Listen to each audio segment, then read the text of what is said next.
Chemist and druggist association દ્વારા duplicate દવા પર રોક લાવવા માટે સરકાર સમક્ષ માંગણી કરાઈ છે।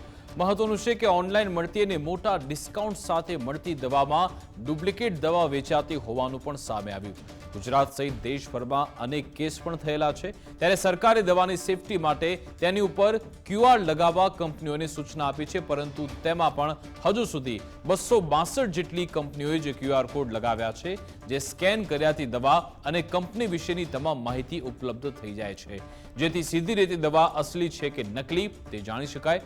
પરંતુ હજુ પણ ઘણી બધી દવા પર બારકોડ લગાવવાનું બાકી હોવાથી એસોસિએશન દ્વારા તાકીદે તમામ દવા પર બારકોડ લગાવવામાં આવે તેવી માંગણી કરવામાં આવી છે।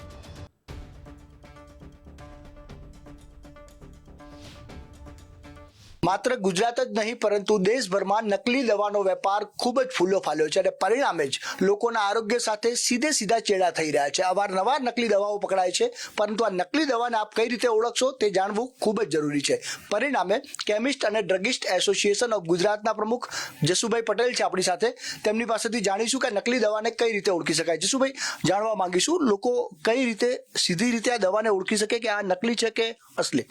આ એકચ્યુઅલમાં મારી પાસે એક આ દવા છે સાયક્લોપામ, જેની અંદર બારકોડ છે।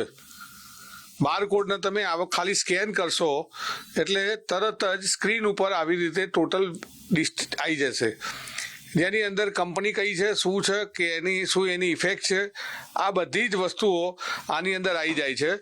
કેન્દ્ર સરકારે આજથી 2-2.5 વર્ષ પહેલા એક કાયદો બનાવેલો કે એક્સપોર્ટ પ્રોડક્ટની અંદર 100% જ્યારે બારકોડ સિસ્ટમ છે, તો ડોમેસ્ટિકની અંદર મોટાભાગની એન્ટીબાયોટિક, સિરપ, જે અગત્યની દવાઓ હતી એની ઉપર બારકોડ ફરજિયાત કરેલો હતો।